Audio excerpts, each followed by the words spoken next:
All right. Well, hey, welcome to the Go for CEO community, everyone. Thank you so much for coming in.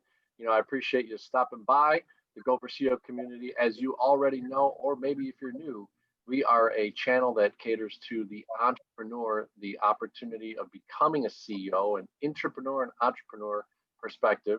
The startups to 25 million in revenue.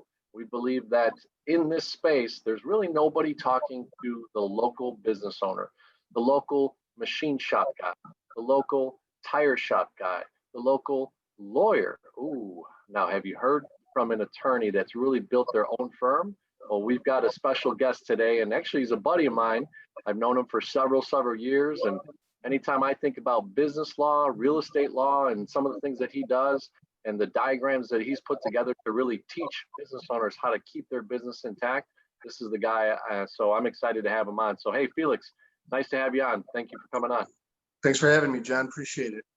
Appreciate you, man. So look, obviously the Go for CEO community always likes to learn about kind of where you came from a little bit, the mindset of getting to the point of starting your business. So let's give a little background about, where you come from, a little bit of background of who you are, and then we'll get into the business side of things.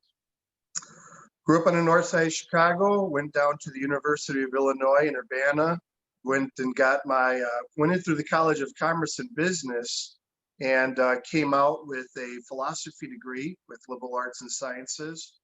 Can't do too much with a philosophy degree other than serve coffee and pontificate about 2,000-year-old dead people.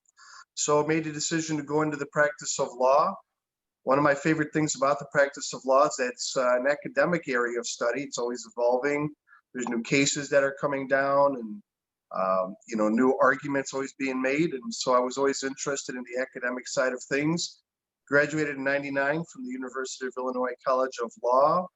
From there, went to go work at about a 60 attorney law firm, which was doing insurance defense work. And then after that was recruited by a plaintiff's firm to do personal injury and workers' comp. Did that for about 5 years out in Oak Brook.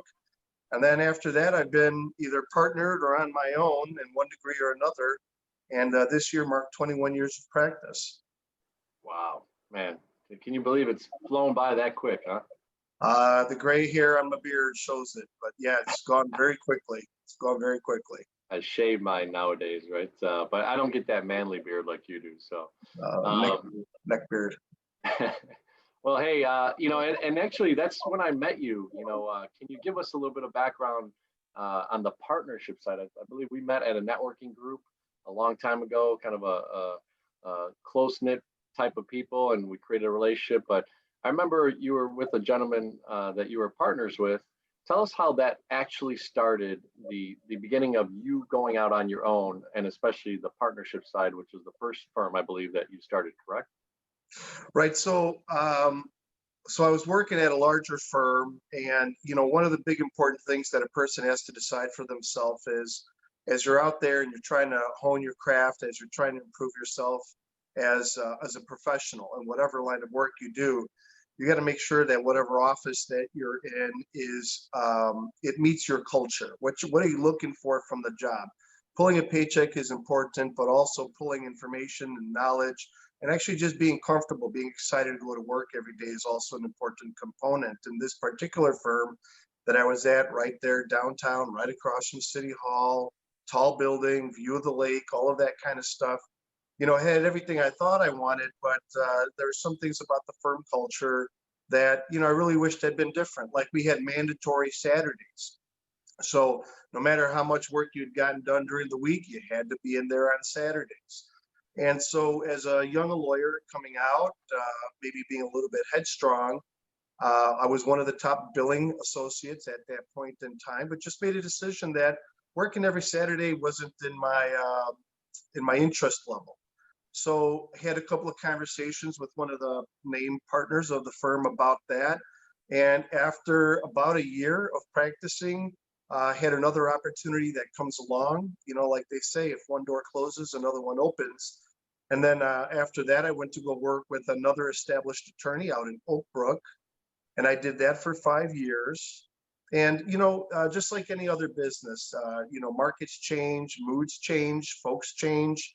And although it was a great experience and I learned a lot and I had a lot of opportunity there, I felt that another opportunity had come along with a colleague who was more in line with my age and goals. And so we came back downtown, did a firm for about 3 or 4 years. And then, of course, the markets changed. Things changed after that as well. And since then, I've been on the southwest side of Chicago on Archer Avenue. And I founded the Archer Law Group. And our practice areas include mostly representation of real estate investors, and pretty much anything having to do with land and land ownership. So go a little bit deeper. I'm going to make you backtrack a little bit just for the fairness of our viewers. You know, Sure. what was that transition like? What were some meetings about? How did you start to articulate the next move, especially in a partnership scenario? We've had a lot of guests that have had some ugly scenarios in partnerships and some great ones. So walk us a little bit through that before we get to the Archer Law, then going deeper on that. Well, it was an interesting time in those days. But essentially, one of the most important things that you can do as a business owner, if you're thinking about partnering up with somebody, is number one, you have to know them in advance. I always say to clients that getting into a partnership in business is much like getting married. Maybe you might want to start dating first. You might want to see how a person that you're thinking about partnering with operates, make sure that they have the same level of commitment to the end goal as you do. And so I met with a gentleman that I'd known for a period of time, and we were discussing, some opportunities in the business space, and we made a decision to go ahead and to capitalize on those. And we had a written agreement that, set forth what the terms and conditions of our collaboration were going to be. And at the time when it made sense that that wasn't going to work any longer, we went back to our agreement. And we said, this is how we're going to divide things. And it was relatively amicable, just like any other dissolution. There's, each party sees that there's opportunities on each side for them to pursue independently. And we were able to do that without a lot of drama, which was very nice. That's awesome. And, you laid the foundation. So everybody watching, I hope you replay that. It was about the consistent communication with that new soon to be partnership. And then you actually had a document, something Right. that you put in writing so that when something were to happen, you go back to the document, you both made commitments, you both signed on that, I'm assuming, and really it was easier to get out of it. Is that my interpretation correct?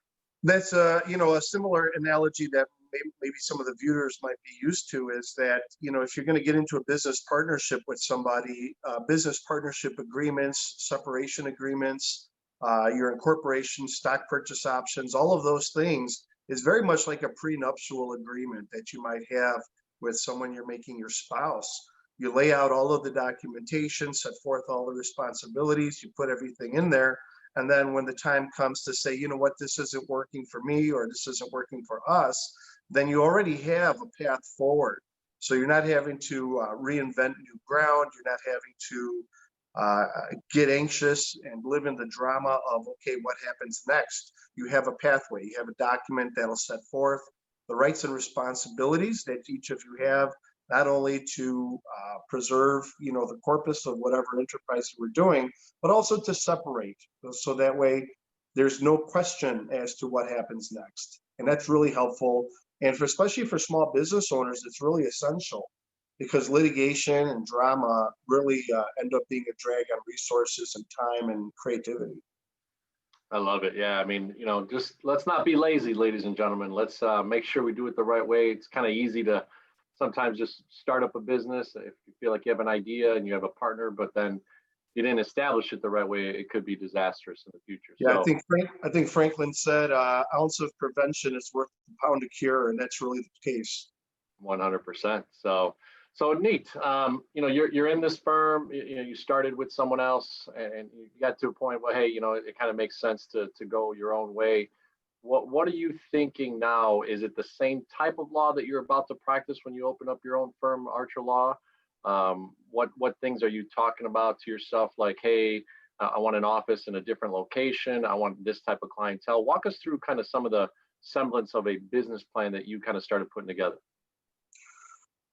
So when I started to decide what I wanted to do, I had already had some contacts and some friends in this area. And I had actually helped where I'm currently officed, and I've been officed now for, about 15 years. I actually helped this owner of this business. It's a real estate office. They do, regular residential and commercial purchases and sales. I'd actually helped them purchase the building. And at that point in time, I had most of my base in terms of my network and my contacts were on the southwest side of Chicago. There's close proximity to my house. It wasn't downtown, and many of my clients, there's a lot of people in Chicago, for example, who never go downtown. And so having a downtown office and, having people pay 30, 40 bucks for parking, what I found over a period of time was that some people were not too interested in that. You have to look at who is your market. Are they comfortable visiting? Are you making it easy for them to come in to see you? And what I was finding is that it wasn't difficult for them to get a hold of me, but it was difficult for them to come and see me. And for the type of work I do, sometimes people want to have that personal touch. They want to come to the office, and downtown just wasn't the place to be. So I opened on a large avenue with plenty of parking, and made a business model. I'm on Archer Avenue, so it's the Archer Law Group, and my website is lawontarget.com. My logo is a person who looks like he's pulling a bow. So, I just created a concept in marketing that I wanted to have law targeted to the needs of my client. So I went through a creative process of trying to formulate all of those things, and I've been serving people in the real estate space ever since then. I really enjoyed that, and I remember when I first met you, one of the marketing pieces that you had was that gentleman with the bow and arrow, kind of looking at that target, and you had it looped around some of the things that you should be thinking about as a business owner. Can you walk us through a little bit of kind of the mindset of why, when they come to you, you start to teach people what it is to really target into their business? Well, one of the first things, on our licenses, it says attorney and counselor at law. Mm. So a lot of times, I think the first thing, at least in terms of my perspective, that I like to do is I want to find out what are my clients' needs. I want to find out where are they coming from. Many times people feel that if they come in to visit with an attorney, it's a transactional relationship. I have a problem. Here's my problem. I'm asking you to come in to fix it. But what I've often found in 21 years of practice is that if there's an issue in one area, there's generally an issue somewhere else. So by having a good, conversation with my clients, helping to establish some rapport, helping to establish what their needs are, I can find out how did we get here and make sure that, number one, we don't, come back to this point in time where you have to come see a lawyer. But then also, after we solve this problem, how do we set you up for growth in the future? So when I meet with folks, I just like to ask a lot of questions. I like to get some background. How long have you been doing this? When did you start? What are some, successes you've had? What have been the difficulties? Have you seen these problems before? I'll go through an analysis with them on that. What I find is that people appreciate that because they're so focused on the problem that they're bringing to the lawyer. Sometimes they don't get a chance to think about like all of the other issues in the business that are a stress. And since we're spending time and we're trying to problem solve, it's not just issue solve. It's like if you go to the doctor and you say, I have a headache, and they just give you an aspirin, that might not cure your headache. You might have something else going on. So they're going to ask you more questions. They're going to do more diagnosis. And even in some cases, they may take a test, right? They may run some diagnostic to determine, what the nature of your situation is. And by doing a deep dive with the clients, I can help them assess what they need to do in order to make sure that we don't find ourselves in this situation again. Wow. Yeah, you just laid out a really interesting concept. Making sure that when you first engage with a client to really discover their true deeper needs, right? As you said, they're coming to you with a problem. They may not realize some of the other issues within their business or needs. And you've been able to discover that through a good discovery conversation. So Tell us a little bit about, you kind of reference, hey, when I left that partnership, I knew where my market was, I knew where my connections were, I knew that I had discovered some things about servicing my clients and their ease of way of doing business with you. You just described a little bit about kind of that discovery sense of when that client first comes in. Is there anything else that you do as an attorney at law that's different in marketing for Archer Law and the way that you built your brand? Well, I would say that all my clients have personal contact with me. A lot of firms will take on, especially in the real estate space. There are for some firms that tend to be like a mill, which is they get the deals in and then they close them. And, there's that.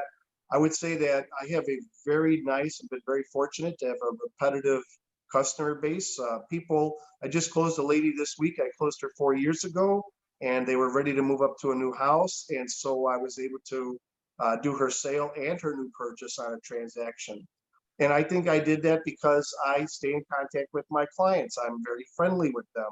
I don't stand over here from my clients and tell them, well, I'm the lawyer and you are the client, and you need to listen to me.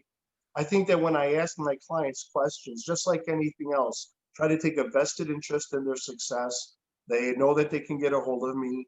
Most of my clients call me on my cell phone. So that way they know that, hey, I've got a lawyer and I can get a hold of him quickly and easily. And I find that they refer friends. If you do a nice job and you sincerely and judiciously help your clients, they tend to reward that with bringing friends and family. So I would say that that's one of the big things that I think I've done well, which is to, take an interest in my clients. It's a sincere interest, and they know that I'm out there fighting for them and helping them. And when they see that, I think that they reciprocate by providing more opportunities. And that'll lead us later on in the conversation. I always like to end with client experience, employee engagement, and operational excellence. And you kind of just broke it down. So, ladies and gentlemen, wait till the end, because I think Felix will share with you really one of the determining factors of why Archer Law is really growing in Chicago and doing some great things. So, you go through that process, being able to kind of be there for your client, exposure and availability.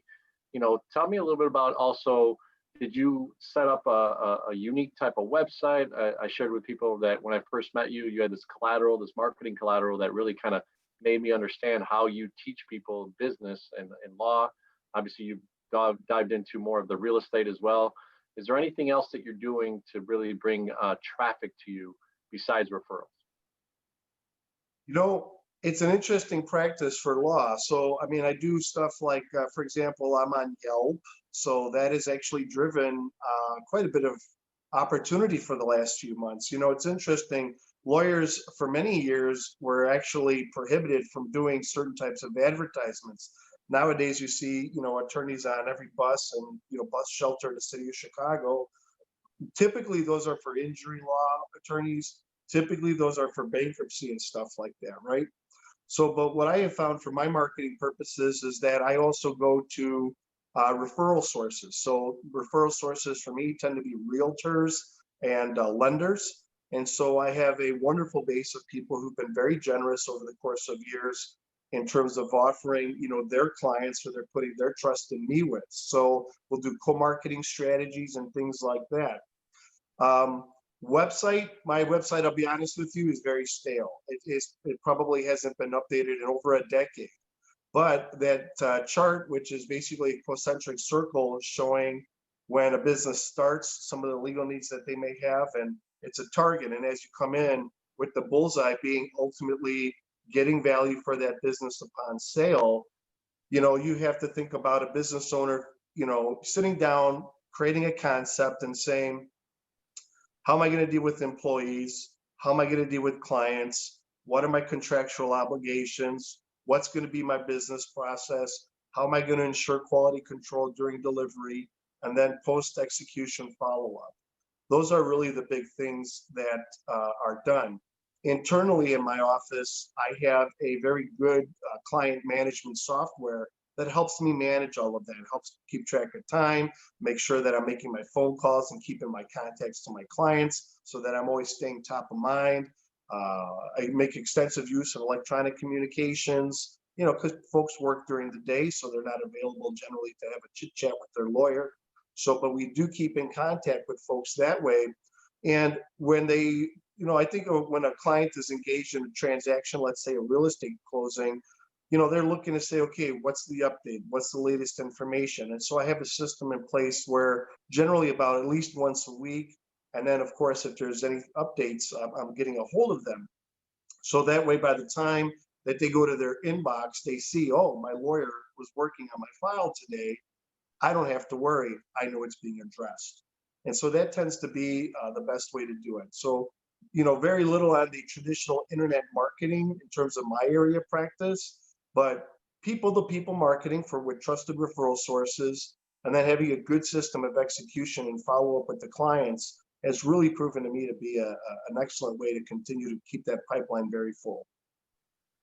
That's excellent. And it sounds like, I mean, you've developed a system throughout the years. You kind of see and you weather the storms of maybe downtime, but also those relationship building side of things, right?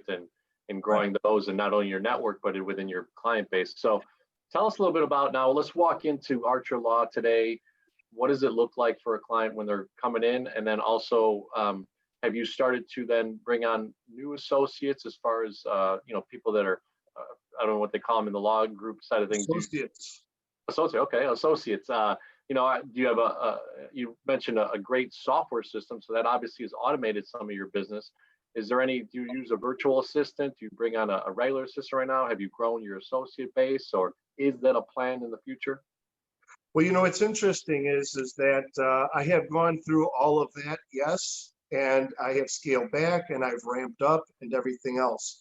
The practice of law is interesting because over the course of 21 years, just sort of as a reference, when I went into that first office that I worked at downtown in Chicago, the big high-rise building with the view of the lake, I walked in and on my desk was a binder, which was probably about 4 or 5 inches thick.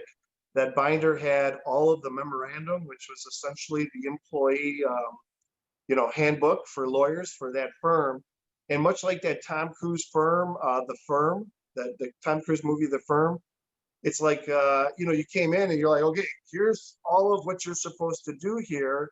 And for the first several days, I sat there and I read a binder of all the rules and policies and regulations of the firm. The desk, and this is in 1999, by the way. So the desk did not have a computer. So there was no internet really that was a thing in the practice of law. And I had a dictaphone, which is, for the audience who may not remember, is a small recording device. So whenever I had to write a letter, I would say, on file 1234, letter to Mr. Jones, whatever the address was, reference the matter, dear sir, in relationship to your correspondence of, and I would dictate that. And I would dictate about 20, 30 letters to, folks during the course of days. There was a secretarial pool who would transcribe those, put them in a letter, proofread them with me, and then I would execute them. There was no email usage. Everything was done via thermal paper fax or fax later, and then, U.S. Postal Service. So that's where I started as a practitioner. And that was 1999? That was 1999. I mean, it literally feels like that was the dark ages of the practice of law, I mean, in law school, we had, there wasn't Wi-Fi really. So everything was via Ethernet, but Ethernet was still in its infancy, and there was not a lot of websites and web presence, and not everybody had email. So, it's interesting, right? So that's where you start.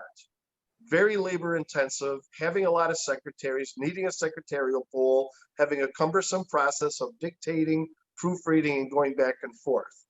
So then over time, obviously, technology became less expensive, more advanced. So I've had secretaries. At one point in the office, I had 3 different secretaries.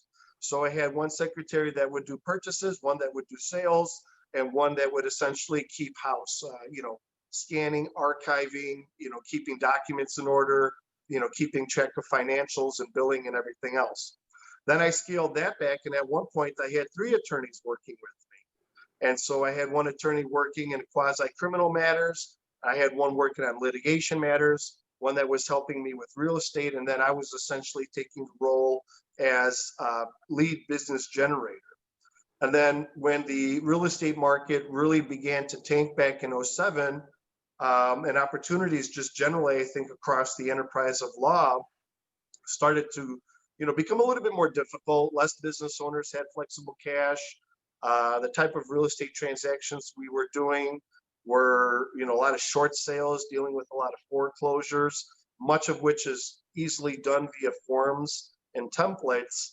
I scaled back having as much staff and much stress as a business owner on me to make sure that I was feeding, 3 associates at associate level attorney salaries, plus myself, plus all of the overhead of the office. So at that point, I scaled it back. And then over years, I ramped up more secretarial staff. And now I have, an assistant, I have technology, and going from dictaphone to being able to replace 3 secretaries with a software and a part-timer has increased my bottom line by probably $40,000 to $50,000 a year. So Wow. I'm more profitable with less overhead because technology has revolutionized my practice. So, and I have an extensive network of attorneys that I co-counsel with for estate matters, for matters outside my general system wheelhouse. And that's a good benefit to the client. It allows me to check in to make sure the attorneys are handling those in a way that's, comfortable for the client. And I found that this particular point in time, that business model of lean but technology efficient is working very well for the bottom line. Nice. And Now, we have an Don, updated modern office, so that helps too. For what is the, that? we have an updated modern office with, nice lines, nice lights and colors, beautiful presentation and appearance. And so they come in, they see the professionalism of the office, and they don't get charged because, if you have a lot of staff, you got to pass that on to your clients. Mhm. So being able to have technology supplant employees also results in more client value because I don't have to charge them $500 an hour, lawyer's fees. I can do stuff for, somewhere about 2/3 of that. Wow, interesting. Okay. And you've actually been more profitable. But Way more profitable. that's an interesting journey. Now, in the lawyer side, in the law side of things, let's just kind of educate the community here. Is there anything that you do to kind of almost guarantee yourself an income stream? Obviously, you've been an entrepreneur for many years. You're not getting a paycheck. I don't know if at the lawyer firm where you started, did you get a paycheck there, or was it Yeah, just I was a W-2, right? I was a wage slave, correct? okay? But I mean, they paid you for the hours that you were there at the office, even if you didn't weren't talking to clients, or Yeah, so essentially, the business model for attorneys, typically the associate is the grunt. So you're on the ground, you get paid a salary, you're given work, you got to get the work done. And depending on billing, sometimes you'll be eligible for bonuses and additional compensation. That's the typical big law firm model. When I had associates working for me, I paid them a salary, but I also expected them to do income generation on their own. Because being a solo shop or a small law firm, essentially everybody needs to be a hunter gatherer.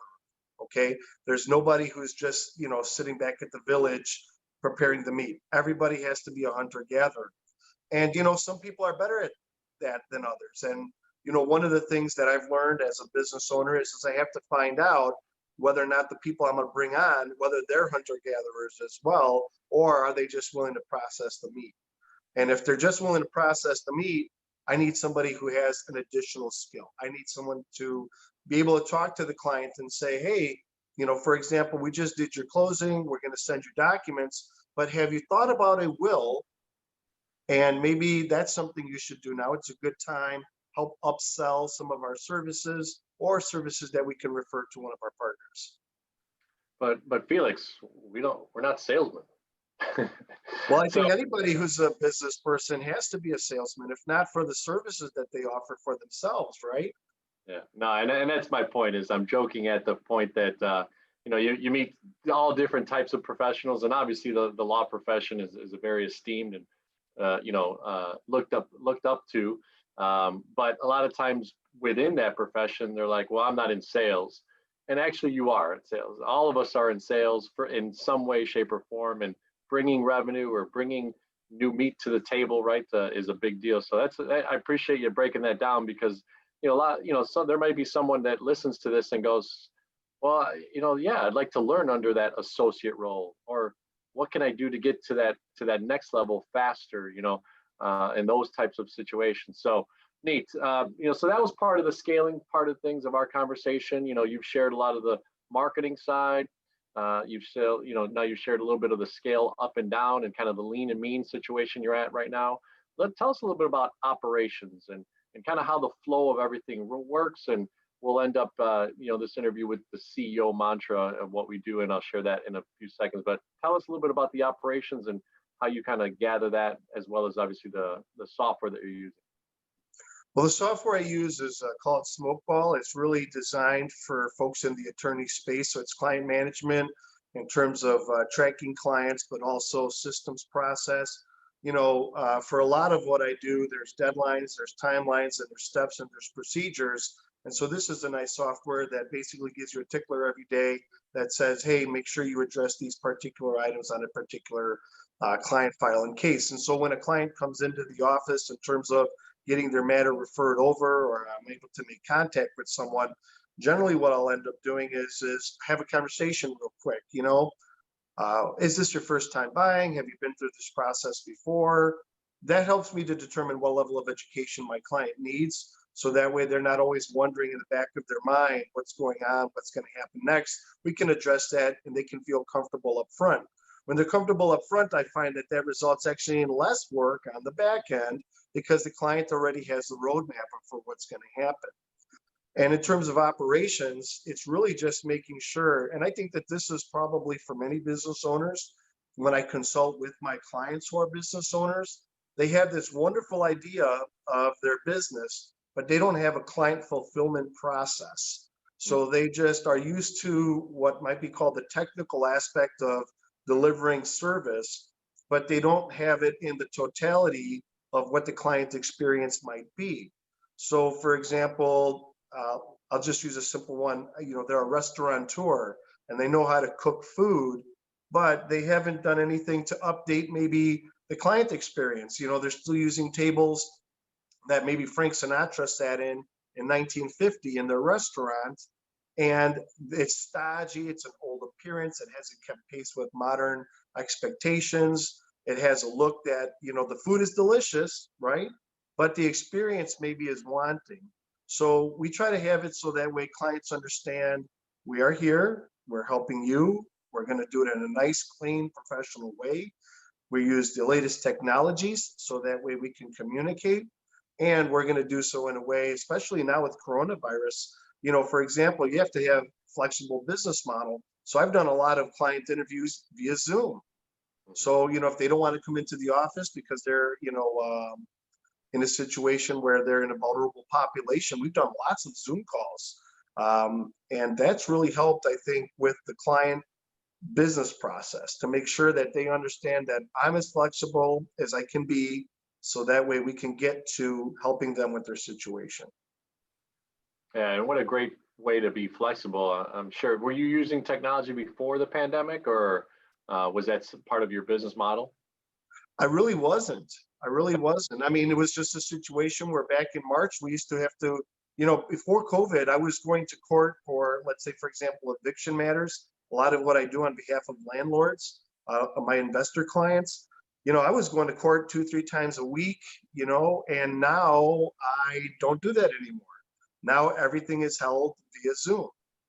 So as a practice area, again, going from a dictaphone and no computer on the desk to, Saturday morning, video conference with my good friend, technology has just made it so that way, if you're not keeping up with the latest trends in technology and making yourself available to get in front of people, you're really losing out.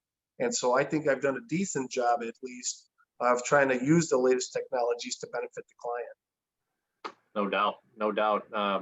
You mentioned basically the client relation management system that you have. You mentioned being kind of lean and mean right now with people coming in as a client or referrals, and you have a part-time assistant, correct? Correct. Okay. So then how is the, I guess, collection of fees? Go into a little bit about, do you work more of a retainer situation? Are you on a case-by-case basis?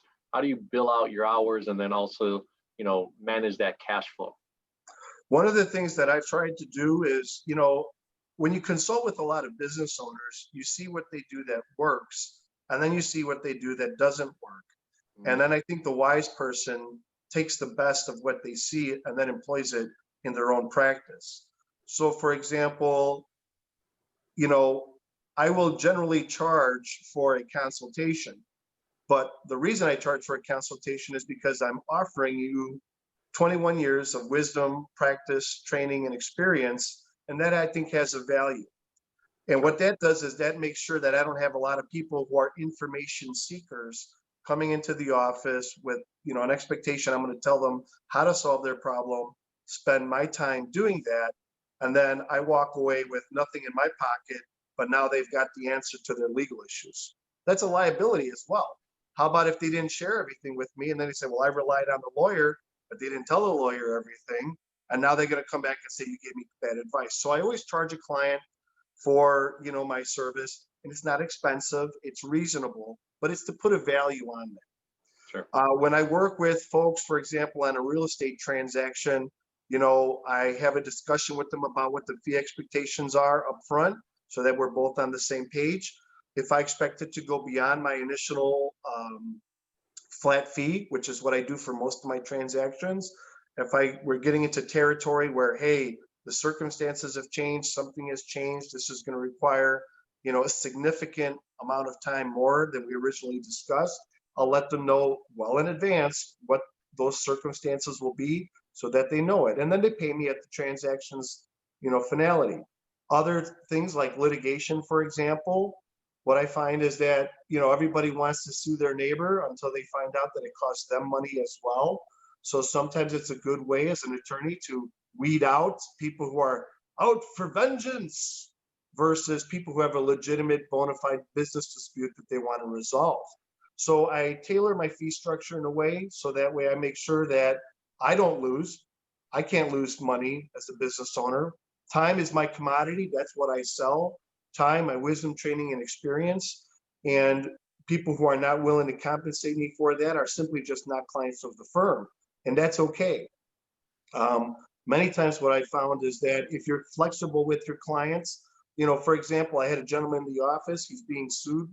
And, I gave him an estimate of the cost of that representation. And I said, typically I will take, in this case, it was about $5,000 up front. And, it's not a huge case, but it's a significant case.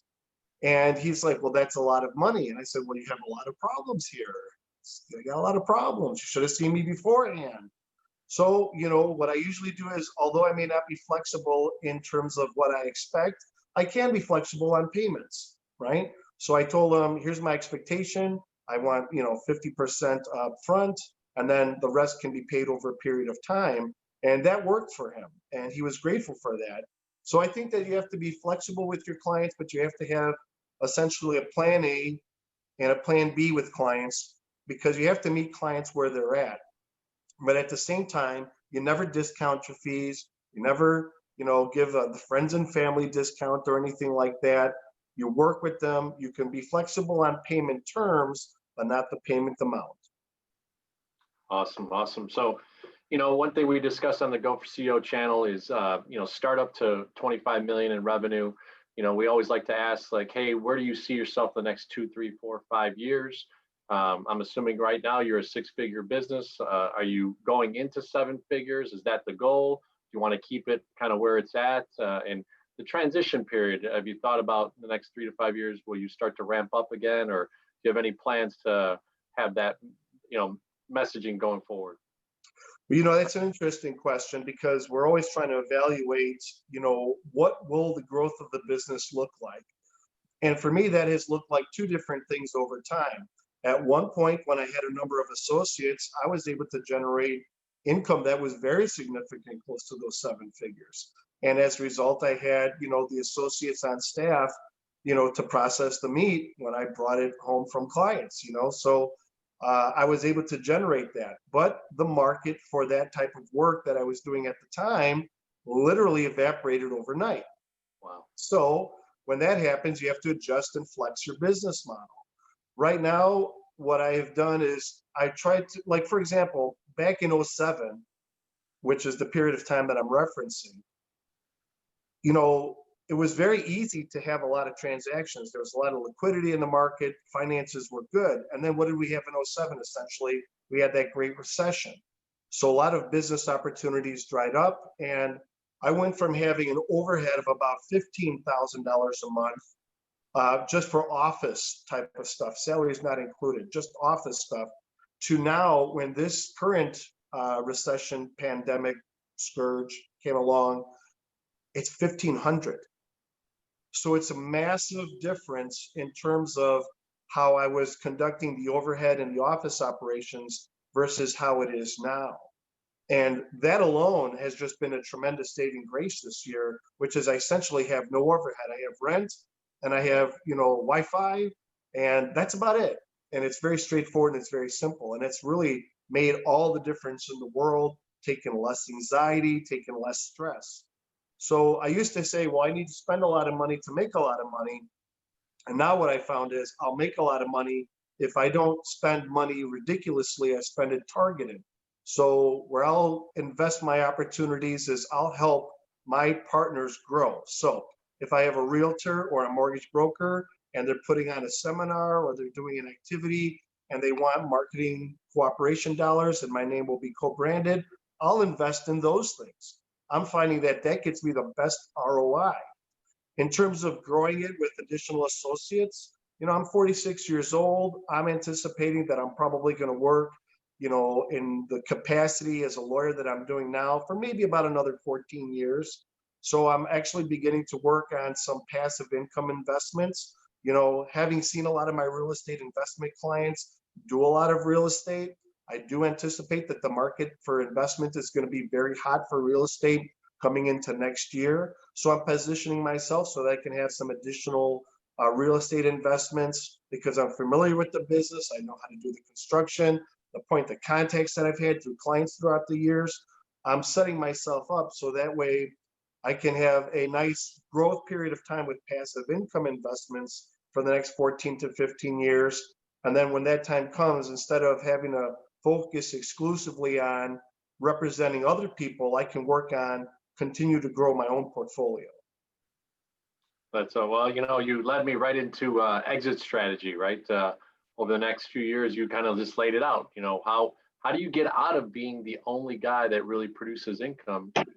You just laid it out. You start using some of the money that you make on a yearly basis. You're channeling it back into different resources and real estate investments and maybe even other. Now, you mentioned, I do want to, it's been in the back of my mind here as we're talking. You had mentioned a little bit of a lot like a hub and spoke scenario. So did you say that when you refer out to different lawyers, do you also make money at that, or is that just a simple referral? Certain types of work you do, for example, if I refer a bankruptcy case out, those folks are prohibited from offering referral fees. So that's in the statute, so we can't do that. But for example, a personal injury case, typically estate planning, typically most other types of legal work, if I refer it to a colleague, the tradition is that you'll discuss a fee sharing arrangement. And generally, I can't just, say, here you go and never follow up. I usually get involved with the case as either a secondary counsel or as a consultant to the attorney. So that way I can bridge between the client and that attorney to make sure that they're also as well represented as possible. I mean, they came to me because they trusted me, and I don't like just a handoff. I like to make sure that I also do the poke in every once in a while. Hey, how's the case going? How are things proceeding? Is there anything I can do to help? And so, yeah, we do get referral fees on those, the percentage of which can range from, personal injury can be a third. I mean, I've had cases that I've referred out, six-figure settlements, attorney's fees is a third, and then I'll get a third of that. So, you might get $8,000, $9,000 in compensation for a phone call, following up over a short period of time. And, it's nice work if you can get it. So that helps. That definitely helps. For sure. Well, those are little tricks of the trade, right? As a business owner, and all different types of fields, ladies and gentlemen. You start to see opportunities where these connections, these networks that you built up, there is no shame in the game of being able to say, hey, looking forward to continue this relationship. What kind of compensation? Just have that real bold talk about, either it's an industry norm or you kind of have to tweak it, right? You have to, Right. encourage it and stuff like that. So myself being in the personal finance and the business finance space nowadays, it's interesting. I've built out networks and that type of thing. And yeah, those are things that I look to do. And as I've gotten older, because I have 3 kids and a lot more responsibility in my life, I'm not just giving it away, which, wasn't bad. I think I built a lot of rapport, a lot of great goodwill A out there. lot of goodwill. Yeah.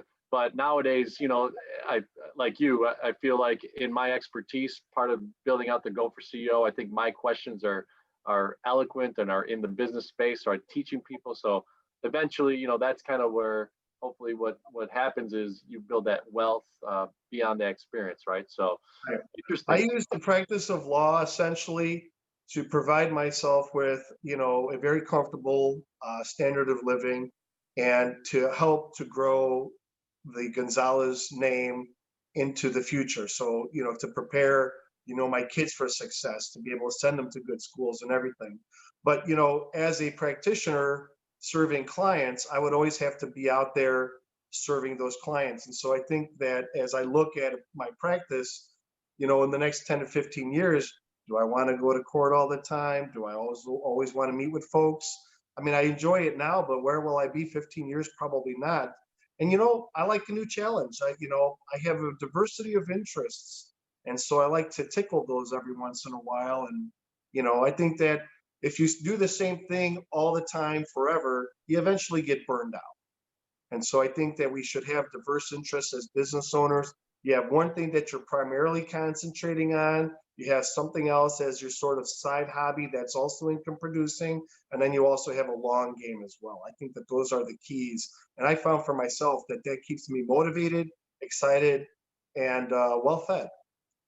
I love it. I love it. Yeah. I mean, that's a great mindset and great structure of how you've kind of built over the last 20 years, really a foundational business. So, we're coming up to the end here. And one of the things that we talk about, especially the last few interviews, is we've set the foundation that Go for CEO is, C is for client experience. And I know you entailed a little bit of that, but I wanted to just give that final breadth of what it means to do business with Archer Law Group, employee engagement, and then operational excellence. And employee engagement, in your case right now, without necessarily a plethora of employees, it might mean that distribution of, how do you deal with the guys that you refer business to in that experience? So I'll recap it again. Client experience, what's that value added proposition that Archer Law brings to the table that's second to none?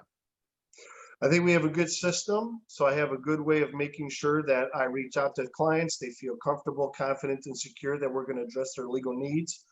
Through the process of representation, we make sure that they're kept in the most up-to-date and recent communications. I mean, communication is everything, especially with the speed of business now. If I don't reach out to somebody, within 24 hours, sometimes they'll worry if I've dropped off the face of the earth.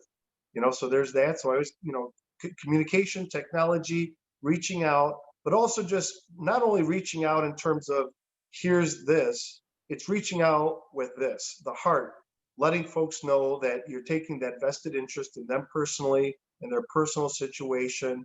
I think for me has really been the biggest way of making sure that I do the best for my clients. In terms of within the office, I have a technology that has essentially been able to replace 2 employees. So for all the business owners out there, I would say that, I think sometimes we guilt ourselves into saying, well, I got to keep these people on staff. I got to do this. And I've seen a lot of business owners do that to the point of jeopardizing their own success. I would really encourage people to take a look at your industry, take a look at your marketplace, find out what technology can help you become more efficient, okay? If you're not doing that, you're hurting yourself long term. If I hadn't invested in technology over the last 10 years, I probably would have lost over, I would say, $250,000 worth of income with staff and everything else. That 250 is now in my bottom line. And that's really helpful, especially in a time we're coming into now where things might be very lean. And then what's the third one, John? Just operational excellence, that last step of why you guys do it the best. Right. Operational excellence really means having a system, letting your clients know what that system is, and making sure that you're faithful and that you fulfill that system. So that way they can say there was a promise made, there was a promise kept. And because of that, I have confidence that if I refer my friends and family, they're going to get the same treatment too. Awesome, awesome. So, hey everyone, I want to thank obviously Felix for sharing, our first attorney on the channel. Looking forward to seeing him 6 months, a year from now, kind of seeing what's going on. Hopefully we'll be out of this craziness of what's developed in 2020. But sharing, his story and Archer Law Group, and we'll put a lot of his information is, if you want to just give your phone number, Felix, your website, and then the best email. So the website is lawontarget.com, and I can also be found on Facebook at Archer Law Group. Not a lot of content up there, a few interviews talking about real estate stuff. The phone number is 312-602-9553, and I can always be emailed at Felix, F-E-L-I-X, at lawontarget.com. Awesome, brother. Well, and we'll have everything on the bottom here. And hey, remember everybody, if this is the first time you've seen our channel, hopefully you're getting a lot of content of value. These are long formats, so I hope that you really enjoyed the interview. And go ahead and smash that like button. I know a lot of people try to do that at the beginning. I'm trying to learn this YouTube channel game, but smash the like button, become a subscriber, ask a question in the comments area. I'm trying to make sure that our engaged interviewees will see this content. And if you have a question, not only do you want to reach out maybe personally, but engage within the forum of the comments and share your thoughts. So Felix, again, man, thanks so much for joining us. I really appreciate you coming on. Good to hear from you, John. All the best with the channel. Thank you. Bye-bye.